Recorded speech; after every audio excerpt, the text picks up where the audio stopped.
Shalom, hari ini saya ingin menyampaikan kebenaran firman Tuhan mengenai bagaimana seharusnya kita memandang masa depan kita di dalam Tuhan. Kita orang percaya.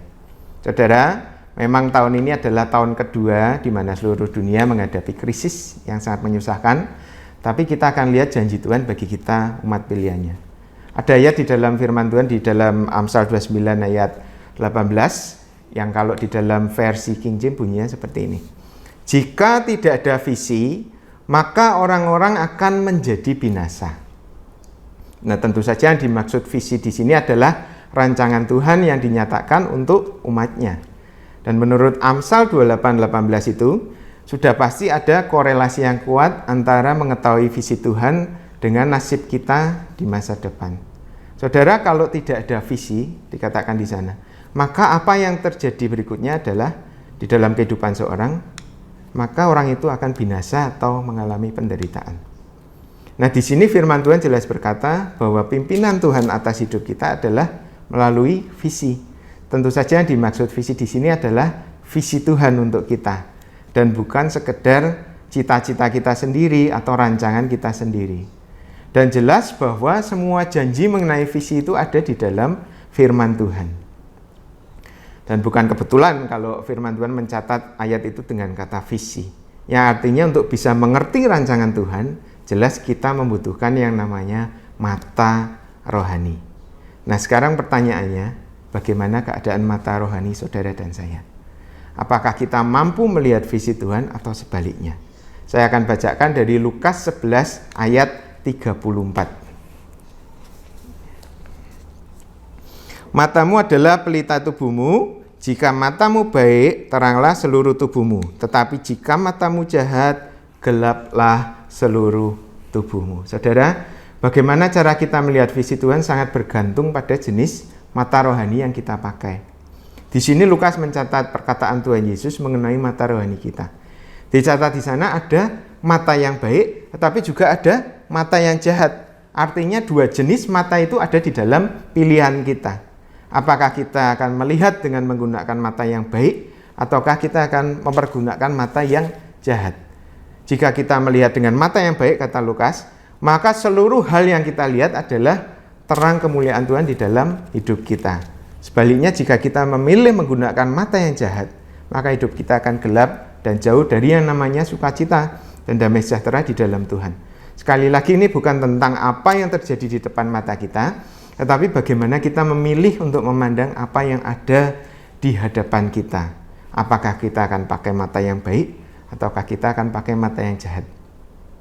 Saudara, kalau kita kembali meneliti janji Tuhan, maka kita ingat sejak semula visi Tuhan adalah segala berkat, kebaikan, kepenuhan, serta kehidupan yang berharga dan berarti di mata Tuhan. Kita ingat sejak Adam dan Hawa diciptakan, dikatakan segala yang disediakan Tuhan bagi manusia adalah, kita ingat ayat ini, sungguh amat baik. Nah, di situ kita melihat betapa Tuhan mempersiapkan segala sesuatunya yang terbaik untuk saudara dan saya. Andai kata Tuhan adalah seorang pelukis, maka kata sungguh amat baik itu berarti Tuhan mencapai ke puncak dari kepuasannya atau masterpiece untuk manusia. Itu artinya mahakarya Tuhan itulah yang disediakan bagi Adam dan Hawa, bagi saudara dan saya. Jadi sama sekali bukan barang ecek-ecek. Nah, kalau seorang pelukis, saya yakin mahakarya pelukis itu kalau dia mencapai masterpiece-nya, dibayar berapa triliun pun pasti dia tidak akan rela. Karena bagi seorang pelukis, mahakarya seperti itu bisa sangat berharga, seperti anaknya sendiri. Kecuali nanti kalau pelukis itu sudah meninggal, nah baru anak-anaknya jual. Karena butuh duit, seperti itu ya. Tetapi Tuhan tidak. Tuhan ketika dia menyediakan segala sesuatunya bagi Adam dan Hawa, Tuhan memberikan yang terbaik dari yang terbaik. Itulah Bapa kita, Bapa Tuhan kita, Tuhan Yesus. Nah, kemudian janji Tuhan ini diulangi lagi di dalam ayat favorit kita, Yeremia 29 ayat 11. Kita akan baca. Yeremia 29 ayat 11. Sebab aku ini mengetahui rancangan-rancangan apa yang ada padaku mengenai kamu. Demikianlah firman Tuhan, yaitu rancangan damai sejahtera dan bukan rancangan kecelakaan, untuk memberikan kepadamu hari depan yang penuh harapan. Saudara, dari Yeremia 29:11 ini kita melihat kasih Tuhan pada orang percaya. Dan ini bukan omong kosong janji Tuhan di sini. Ya, bukan seperti janji pilkada atau pemilu oleh politikus. Tapi ini adalah Allah pencipta semesta alam yang sangat berkuasa dan tidak mungkin berbohong, yang memberikan janjinya bagi orang percaya. Saudara, semua perbuatan Tuhan buat Adam dan Hawa dan janji Tuhan di Yeremia ini seharusnya sudah cukup, sangat cukup saya bilang, untuk membuat kita yakin 100% bahwa visi Tuhan bagi kita adalah melimpahkan segala kebaikannya bagi umat pilihannya. Amin. Titik. Dan jangan pernah meragukan itu. Jangan pernah meragukan janji Tuhan. Tapi sekarang tinggal pilihan kita. Apakah kita akan melihat pada visi Tuhan ini dengan mata yang baik atau mata yang jahat? Saudara, kita akan lihat contoh firman mengenai bagaimana dampak perbedaan menggunakan mata iman yang baik dan yang jahat. Yaitu dari janji Tuhan bagi umat Israel di Perjanjian Lama. Nah, pada waktu itu Tuhan membebaskan Israel dan dia berjanji untuk membawa Israel ke tanah perjanjian, tanah Kanaan yang luar biasa. Saudara, jangan lupa bahwa kita ini adalah Israel rohani dan janji Tuhan ini berlaku juga untuk kita. Nah, sejarahnya diceritakan seperti ini. Pada waktu itu Tuhan memerintahkan Musa untuk memimpin umatnya keluar dari tanah Mesir menuju tanah perjanjian. Nah, tanah perjanjian ini penuh dengan segala visi mengenai kebaikan Tuhan bagi umat Israel. Itu ada di dalam Keluaran 3 ayat 17 janjinya. Saya akan bacakan. Keluaran 3 ayat 17. Jadi aku telah berfirman, aku akan menuntun kamu keluar dari kesengsaraan di Mesir, janji Tuhan, menuju ke negeri orang Kanaan, orang Het, Amori, Feris, Hewi, dan orang Yebus, ke suatu negeri yang berlimpah-limpah susu dan madunya. Saudara, semua keajaiban Tuhan sebetulnya sudah terjadi sejak dari mereka akan berangkat dari Mesir. Ada perlindungan Tuhan dari 10 tulah, ada laut Kolsom dibelah, ada pemeliharaan Tuhan yang sempurna atas kesehatan, pakaian, makanan, minuman, bahkan ada tiang awan dan tiang api komplit. Kemudian ceritanya berlanjut sampailah mereka pada perhentian mereka di Gurun Paran. Nah, ini yang akan kita bahas.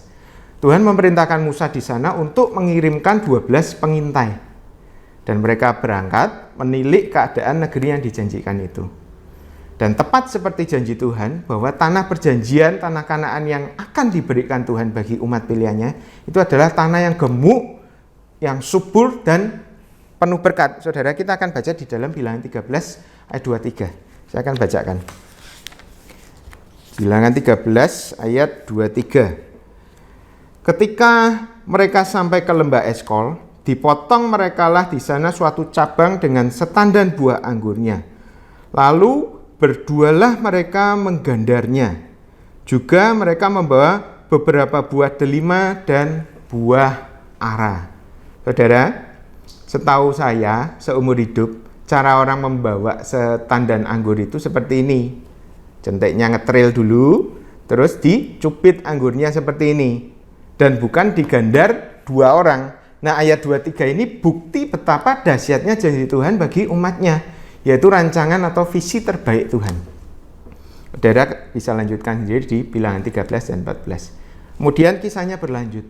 Setelah 40 hari mereka itu ber-12 kembali kepada Musa dan Harun di hadapan kurang lebih 2 juta umat Israel. Nah, laporannya di sini dimulai dari kelompok 10 pengintai. Saudara, mulai dari paragraf ini kita harus memperhatikan bahwa cara kita mempergunakan mata rohani bisa memberikan dampak serius bagi masa depan kita. Saya akan bacakan di Bilangan 13 ayat 27. Ya. Mereka menceritakan kepadanya, kami sudah masuk ke negeri kemana kau suruh kami. Ini yang 10 itu. Dan memang negeri itu berlimpah-limpah susu dan madunya. Dan inilah hasilnya. Mereka jujur, mereka bawa itu. Hanya bangsa yang diam di negeri itu kuat-kuat. Saudara, mereka jujur. Mereka bawa bukti, buah-buahnya dibawa, ditunjukkan bahwa memang janji Tuhan itu dahsyat. Hanya saja setelah ayat ayat ini berlalu, ayat selanjutnya diawali dengan satu kata yang saya tidak suka dengarnya. Kita akan baca ya, di sini ayat 28. Hanya, tapi, bangsa yang diam di negeri itu kuat-kuat, dan kota-kotanya berkubu dan sangat besar, keturunan Enak telah kami lihat di sana. Benar Tuhan, janjimu itu dahsyat luar biasa. Ada susu, madu, anggur, lima, semuanya dahsyat bagi kebaikan kita. Tapi. Nah, kalau saudara lanjutkan ke bawah, isinya di sana adalah keluh kesah. Mereka isinya keluh kesah yang saya bilang tidak mutu. Ada bangsa Enak yang raksasa lah, kita seperti belalang lah. Isinya sesuatu yang tidak membangun. Perhatikan saudara. 10 pengintai ini memilih untuk menggunakan mata yang jahat di dalam memandang janji Tuhan. Akibatnya sangat fatal. Seluruh jemaat itu menjadi takut, khawatir, dan putus asa. Saudara lihat, hasil dari mempergunakan mata yang jahat di dalam memandang visi Tuhan atau janji Tuhan atau rancangan Tuhan adalah ketakutan, kekhawatiran, ketidakpercayaan, keputusasaan. Nah, ini sangat berbahaya bagi masa depan kita. Kalau saudara lanjut di sana, bilangan 14 malah mencatat bahwa mereka jadi menista Tuhan dengan perkataan dan ketidakpercayaan mereka. Ini catatan penting, bahwa tidak percaya janji Tuhan itu sama dengan menista Tuhan. Ini catatan penting kita. Nah, lanjut, singkat cerita, mereka semua yang terpengaruhi dan memilih untuk memakai mata yang jahat itu dalam memandang janji Tuhan, masa depan mereka tercatat dengan jelas di Alkitab. Bahwa mereka semua binasa dan tidak memperoleh janji Tuhan, tidak boleh masuk tanah Kanaan, baik secara Kanaan rohani maupun jasmani. Hati-hati, kita punya pilihan. Apakah kita akan pakai mata yang jahat, ataukah kita akan memakai mata yang baik dan percaya kepada janji atau visi Tuhan. Saudara, memang tentu saja dunia ini penuh dengan segala hal yang tidak baik, atau tidak sejalan dengan harapan kita. Sesuatu yang buruk memang selalu tersedia di depan mata kita. Apalagi sekarang zaman komunikasi media. Bom di Makassar, pada jam yang sama kita di Jawa juga sudah bisa lihat apa yang terjadi di sana. Kemarin tambah lagi ada penembakan di markas besar polisi. Dunia memang penuh dengan kengerian. Memang orang Enak itu ukurannya besar. Memang mereka leluhurnya Goliat. Tingginya kurang lebih 3 kalinya si Daud. Memang mereka memandang musuhnya itu seperti belalang, betul. Tetapi perhatikan cara Tuhan bekerja. Yang Tuhan inginkan adalah kita melihat dengan mempergunakan mata yang baik. Sebab janji Tuhan di ayat 1 dan 2 sudah jelas. Saya akan baca ayat pertama dan kedua dari pasal ini. Ayat pertama, bilangan 13. Tuhan berfirman kepada Musa, suruhlah beberapa orang mengintai tanah Kanaan yang akan kuberikan kepada Israel. Jelas, suruhlah beberapa orang mengintai tanah Kanaan yang akan kuberikan kepada orang Israel. Tuhan bilang sendiri di sini, ini akan kuberikan. Artinya, ya pasti dan amin, Kanaan akan jatuh di tangan umat percaya. Tidak ada Tuhan berkata, lihat betapa gagahnya musuhmu, lihat kengerian yang mereka dapat lakukan padamu. Tidak, Tuhan akan memberikan, dan kalau mau dikasih, ya terima. Amin, percaya.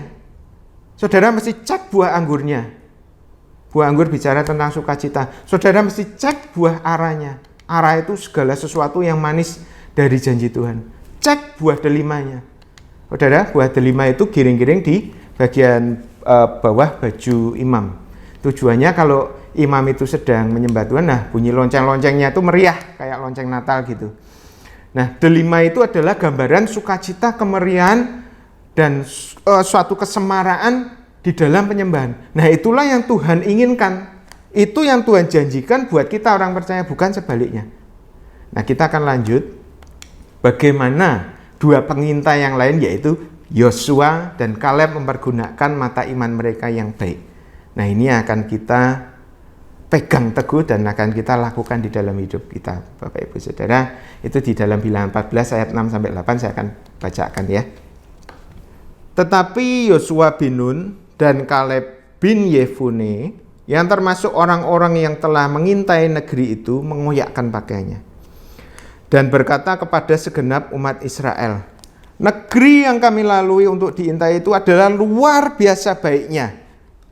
Jika Tuhan berkenan kepada kita, maka Ia akan membawa kita masuk ke negeri itu dan akan memberikannya kepada kita, suatu negeri yang berlimpah-limpah susu dan madunya. Saudara, ayat 8 ini persis sama dengan apa yang Tuhan janjikan.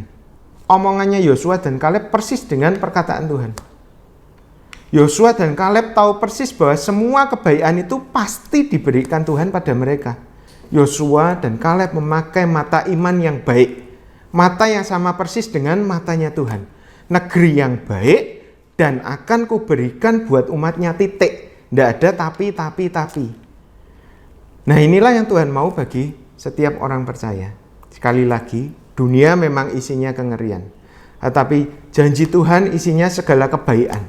Dan Tuhan mau memberikan segala kebaikan itu buat umatnya. Saudara, pilihan ada di mata kita. Doa saya, pakai mata yang baik dalam melihat visi Tuhan. Perhatikan betul-betul buah-buah yang dijanjikan Tuhan. Perhatikan betul-betul janji Tuhan di dalam Yeremia 29:11. Maka kita akan menerimanya. Nah, kalau kita lanjut, saudara, kita akan lihat kemurahan Tuhan pada Yosua dan Kaleb. Kita ingat, pertama Yosua diangkat menjadi pemimpin generasi anak muda Israel. Dan kemudian seisi rumah Yosua menjadi penyembah Tuhan. Kita ingat itu ya. Sedangkan Kaleb pada masa tuanya badannya masih kuat. Dia bisa merebut kota Hebron. Dan jelas Kaleb mampu menikmati segala kemurahan Tuhan. Nah, inilah janji Tuhan untuk kita umat Tuhan. Segala yang direncanakan Tuhan, baik itu apapun di dalam kehidupan kita, itu sangat baik. Segala yang Tuhan rancangkan itu dahsyat buat kita. Tuhan sediakan mujizat, tanda-tanda kuasa, dan dengan bersegera akan dinyatakan di dalam kehidupan kita. Tuhan tidak pernah menunda-nunda. Hanya saja tetap pilihannya ada di tangan kita. Maksudnya ada di mata kita. Apakah saudara akan memakai mata yang baik atau memilih untuk menggunakan mata yang jahat? Apapun yang ada di hadapan kita, ingat bahwa Tuhan memiliki janji-janjinya yang dahsyat untuk saudara dan saya. Baik itu di dalam finansial kita, hubungan kita suami istri, anak-anak, orang tua, saudara, dan rekan sekerja. Bahkan juga Tuhan punya janji pemeliharaan Tuhan yang sempurna buat kesehatan kita, kesehatan tubuh, kesehatan jiwa, kesehatan roh kita. Tuhan menyediakan mujizat kesembuhan. Tuhan baik bagi tubuh kita, jasmani, ketenteraman dan ketenangan jiwa bagi kita. Seperti lagu itu, It is well with my soul. Dan roh kita selamat, aman, terpelihara di dalam kasih karunia anaknya. Saudara, saya mau mengakhiri firman ini, tapi sekali lagi saya mau mengingatkan untuk kita semua, supaya setelah ini di dalam kita memandang segala sesuatu, kita ingat bahwa pilihan untuk mempercayai janji Tuhan ada di mata rohani kita. Pergunakan mata rohani yang baik, mata rohani Yosua dan Kaleb, sehingga nanti terang wajah Tuhan menyinari hidup kita. Ingat, jika mata kita baik, teranglah seluruh tubuhmu, tetapi jika matamu jahat, gelaplah seluruh tubuhmu. Tuhan Yesus memberkati. Shalom.